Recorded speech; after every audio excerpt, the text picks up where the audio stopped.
Judge Dixon, can you tell me about the full faith and credit clause of the Constitution?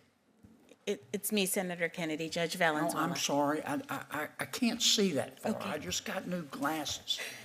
Judge down here, and then we'll come this way. Judge Court, Senator, I had the same issue when I walked into the room. I thought that it would be difficult to see my last name, so no need to apologize. Okay. So, and I apologize. Your question is the full faith and credit clause, yes, ma'am. clause of the Constitution. It requires that the states give full faith and credit to judgments of other states. Okay, very good. Judge Metburn, I was looking at your resume. You went to Brown University, is that right? I did. And then you went to law school in California? That's correct. And you've worked for the Brennan Center? I interned. I was a law student Justice? intern. Okay. And you worked for the Center for Reproductive Law and Policy? I was a law student intern there for 8 weeks during my 1L summer. Okay. And you are a political activist, aren't you? I am not. I'm a sitting United States magistrate judge. Okay, all right. Do you remember an inmate named William McLean, also known as Justine Shelby? Yes, I know who you're referring to. Okay. Mr. McLean raped a child, didn't he? 30 years ago, the petitioner in the habeas case before me, Did he rape a child? he pled guilty to that crime. Yes, it's abhorrent. And then he raped he raped a little boy, right? I believe that's correct. I believe he pled guilty to two acts of sexual violence. And then he raped a 17-year-old girl, right? Again, this case was handled by the state court in Indiana, but I I'm believe... just asking you the facts. I believe... Don't stall on me now. Did he rape a 17-year-old girl or not after raping a 9-year-old boy? I believe that's what he pled guilty to. Okay, and then he went to prison, didn't he? Yes, the petitioner was... And then he came out and he sent child porn, basically adults raping little children, to another sex offender. And he was sent back to prison, right? The petitioner pled guilty to Was he sent back to prison? Well, that case was in the federal system, so... Was he sent back to prison? Yes, this time to federal prison. What in the blue blazing heck is happening to our judicial system? Folks, I watched a Senate hearing, and let me tell you, what I saw wasn't justice. It was a betrayal of every common sense American. Hit that like button if you are sick and tired of this. We start with the softballs, right? Full faith and credit. Sure, she got that right. But then Senator Kennedy, bless his heart, starts digging. Brown University, law school in California. The Brennan Center, the Center for Reproductive Law and Policy. Are you kidding me? This is not a judge. This is a political activist in a robe. She denies it, of course. I apply the law to the facts. No, Judge, you apply your woke ideology to the facts, and you call it law. Am I wrong? Tell me in the comments right now. But here's where the blood pressure really spikes. William McLean, aka July Justine Shelby. Let's look at the facts. He raped a 9-year-old boy. He raped a 7-year-old girl. He got out, and what did he do? Sent child pornography through the mail, a repeat, violent sexual predator. This is a menace to society. Thank you. And then he decided to transition, and he became a female and started going by July Justine Shelby. Is that right? Yes. And Ms. Shelby said, I don't want to go to a male prison. I want to go to a female prison. And the Board of Prisons said, what planet did you parachute in from? You're going to a male prison with this kind of record. And you sent him to a female prison, didn't you? You said that the Board of Prisons was trying to violate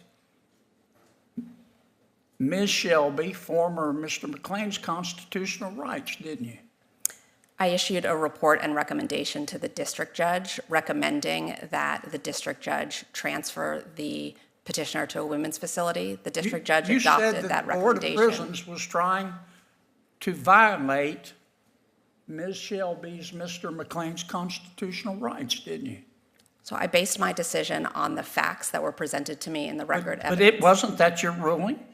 I recommended finding that under Estelle versus Why Gamble. won't you admit that was your ruling? Are you ashamed of it today? I'm not. I'm answering the question. I applied Estelle versus But Gamble. was that your ruling?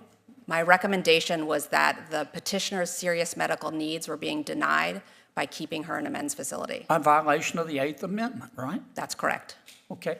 And how big was Ms. Shelby, Mr. McLean?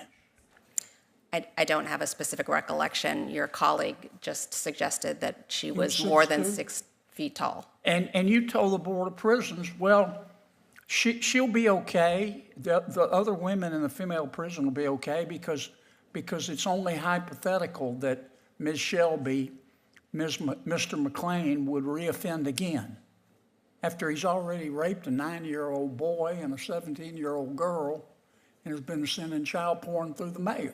You said there's no chance he'll reoffend again. Did you say that? Senator Kennedy, I based my decision on the record. But am I evidence. right? Did you conclude that? I don't have a specific recollection of that. I did recommend that after finding a constitutional violation. What were you thinking in saying it's only hypothetical that she would reoffend? The facts of the case were that the petitioner had last engaged in a contact offense 30 years ago. The petitioner had not engaged in any contact offense. In addition, the medical evidence made clear that for the last 5 years, the petitioner was sober and hormonally entirely a female, and there was no evidence. The Board of Prisons didn't agree with you. I'm not going to run out of time here. You're really a political activist, aren't you? I am not, sir. But your record demonstrates otherwise. I disagree. I apply the law to the facts and come to a fair decision. All of my decisions that have been appealed, particularly this one, the district judge adopted my report and recommendation in full, and the government did not move for a stay of the decision.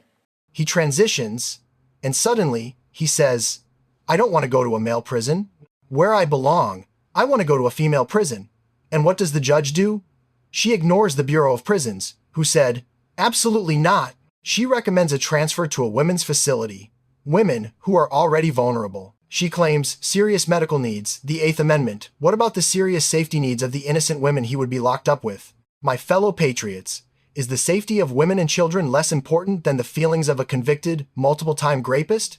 I want you to give me a big, loud NO in the chat. And get this. When Senator Kennedy pushes her on the risk, she hides behind the record. Kennedy asks, did you conclude there's no chance he'll reoffend? And she dances around it. She says his last contact offense was 30 years ago. She says he's been sober. She says he's hormonally entirely a female. He was sending child porn just before this. That is reoffending.